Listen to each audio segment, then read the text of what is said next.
Hey guys, Pastor Kevin here, episode 45 of the Bible in a Year. We're looking at Numbers 12 through 14 today. Right before we hit record on the old camera, Tanner and Sela sitting back there, I said, this is one of my favorite passages of Scripture, and Tanner started laughing because pretty much the entire Bible is my favorite passage of Scripture. But Numbers 12, 13, and 14, these are some of my favorite passages. So look forward to talking to you about it today. Come on in with me and we'll study together.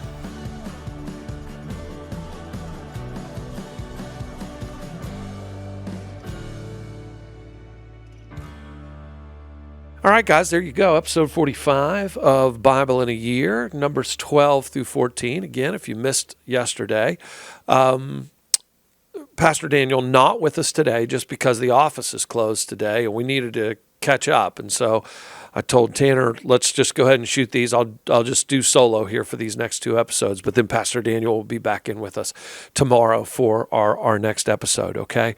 But for today, we're looking at two primary passages. Numbers 12 is one, and then Numbers 13 and 14 is another. But Numbers 13 and 14 you can break into two parts, okay? So here's what you've got. Numbers 12, Moses' own brother and sister begin to oppose him, which is like, what? Then you have Numbers 13, which is the exploration of Canaan. What is that? Okay, so yesterday, if you watched the video, you saw that after 2 years, the cloud and the fire, God's presence, comes up out of the tabernacle and starts to move. So Israel has to pack up the tabernacle. All of the tribes have to pack up their stuff. It's time to go. They're leaving Mount Sinai and they're heading towards the Jordan River because ultimately, the promised land is on the other side of the Jordan. Okay, they've got all 3 million Israelites have got to cross the Jordan River to get to the other side. Okay, all right. So cloud and fire start to move and head out 2 years into their camp, and now they start to move towards the Jordan River. When you get to Numbers 12, that's them on the shoreline of the Jordan River looking into the promised land. All right? That's Numbers 13, sorry. And when they get there, this is where they begin to say, well, maybe we ought to go spy this thing out. Numbers 13 is them spying out the promised land, okay? So you got a representative from each tribe that goes and spies out the promised land. Then Numbers 14, hate to have a spoiler alert here, but this is where they come back and they go, yeah, it's really nice, but we can't beat the people over there. They're too big and too strong for us. And there's only two people that say, what are you guys talking about? We can do this because God is with us. But the other 10 tribes say, no way, we can't be doing it. And they end up not crossing the Jordan and going into the promised land. So that's what I want to talk to you about today. Numbers 12, Numbers 13, Numbers 14. Meet me, if you would, Numbers 12 first, okay? Just right here out of the chute. Miriam and Aaron began to talk against Moses because of his Cushite wife, for he had married a Cushite. Has the Lord spoken only through Moses, they asked? Hasn't he also spoken through us? And the Lord heard this. Now, obviously, if Moses wrote Numbers, then he couldn't have written verse 3. You'll hear what I mean here in a second. Verse 3. Now, Moses was a very humble man, more humble than anyone else on the face of the earth. So you see what I'm saying? Somebody has added that in there. And what I mean by that is, if Moses is a very humble man, more humble than anyone else on the face of the earth, he wouldn't have written those words because he's not being humble, he's being egotistical. So somebody in the writing of this, okay, at the time of the writing, inserted that in there to provide context for the reader, okay? So with that being said, Miriam and Aaron are opposing Moses at the root of it because they didn't like his wife, all right? But their complaint was, you're not the only one God talks to, okay? And this made God very angry. So what happens? At once the Lord said to Moses, Aaron, and Miriam, "Come out to the tent of meeting, all three of you." So the three of them went out. Then the Lord came down in a pillar of cloud. He stood at the entrance to the tent and summoned Aaron and Miriam. When the two of them stepped forward, he said, "Listen to my words. When there is a prophet among you, I, the Lord, reveal myself to them in visions. I speak to them in dreams. But this is not true of my servant Moses. He is faithful in all my house." Watch this. "With him, I speak face to face." Whew! Clearly, and not in riddles. "He sees the form of the Lord. Why then were you not afraid to speak against my servant Moses?" This is huge. The anger of the Lord burned against Miriam and Aaron, and he left them. When the clouds lifted from above the tent, Miriam's skin was leprous. It became as white as snow. Aaron turned toward her and saw that she had a defiling skin disease. This is the priest that's looking at this all the time. And he said to Moses, "Please, my Lord, I ask you not to hold against us the sin we have so foolishly committed. Do not let her be like a stillborn infant coming from its mother's womb and its flesh half eaten away." So what Aaron does is he appeals to Moses in that moment, because Moses is really the hinge pin here, okay? So Moses cried out to the Lord, "Please, God, heal her." The Lord replied to Moses, "If her father had spit in her face, would she not have been in disgrace for 7 days? Confine her outside the camp for 7 days, and after that she can be brought back." So Miriam was confined outside the camp for 7 days, and the people did not move on till she was brought back. After that, the people left Hazeroth and encamped in the desert of Paran. So what's going on here? Aaron and Miriam don't like Moses' wife. They rise up against Moses and they bring accusation against God's chosen man. When that happens, God stands by his chosen man who was humble, who was sacrificial, who was loving, who was patient, who was kind, who talked with God face to face. Okay? And he struck Miriam in that moment because she raised her hand to the Lord's anointed. Now, this is significant, and it's kind of interesting that I'm the one that's bringing this out, okay? Because those of us that operate in pastoral and priestly and ministerial roles that have been, ordained by the sovereign God of the universe, when charges are brought against us, you had better be absolutely sure of the charge that you're bringing, okay? Because this passage says, if you are wrong, you are playing with fire. That is a fact. Now, I have a deep obligation as well to not fall into a pattern of sin. Recently, I had somebody question my leadership, okay? Question Pastor Daniel's leadership. Question Pastor James' leadership. We were all grouped in together. And I've known this person a long time.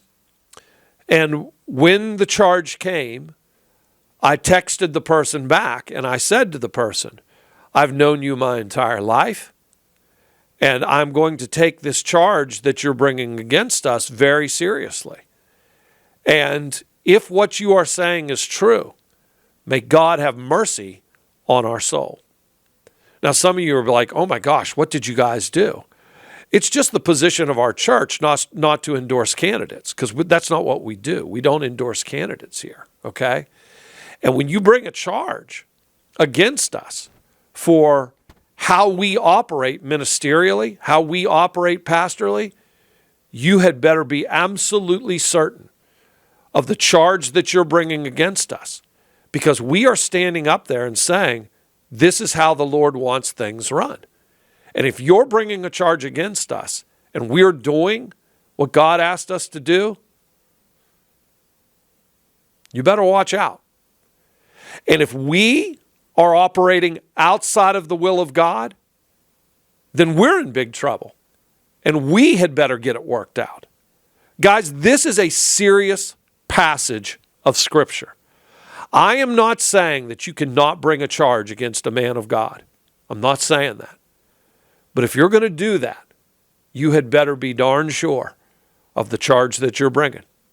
And if you are a man or a woman of God in a position of leadership, you better take that very seriously, because the responsibility that you hold is of utmost importance, because people's lives are in your hands.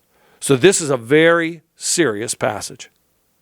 Okay, Numbers 13. When you get to Numbers 13, they finally make it to the Jordan River. 3 million Israelites are standing there, okay? Take a look here. Numbers 13, verse 1. The Lord said to Moses, send some men to explore the land of Canaan, which I am giving to the Israelites from each ancestral tribe. Send one of its leaders, okay? Now, this is a bit of a confusing thing, because there are a lot of times when people in leadership positions in the Bible will be asked by God to do a certain thing. And God is asking them to do it almost like, what do you think, Moses? Should we go to the other side and scope it out before we go? Some would say God is saying he wants them to go there. But there's a little thing here that Moses has already encountered, where the Israelites had created the golden calf. And God basically says to Moses, step out of the way. I'm going to kill them all and start over with you. And Moses says, now God, wait 1 second. That is not who you are, and that is not what you're about. No way. No way. Let them live. Take me. Another place God says, fine, you can go to the promised land, but I'm not going with you. And Moses says, hold the phone there, God. If you ain't going, there's no sense of us going. Because if you're not going with us, then we ain't going at all, okay? And God says, very good, I will go with you. This is another one of those cases. What Moses should have said in this case to God is, he should have said, you know what, Lord? You have promised, since all the way back at Abraham, that this land would be given to your people. We don't need to scope it out. You just continue to lead the way. Where you lead, we'll follow. But that's not what happens. They go and they scope it out. They see just how beautiful and bountiful it is. And when they come back, they're carrying a single cluster of grapes between poles. They're amazed by how milk and honey the promised land is. That's 13. But then when you get over to 14, okay, when you get over to 14, the people start knees knocking. They're scared to death, because what they see in front of them, okay, what they see in front of them is only the size of the people that they're going to have to come against. And they're more afraid of the Canaanites on that side than they believe in the power of God, who goes before them and walks with them.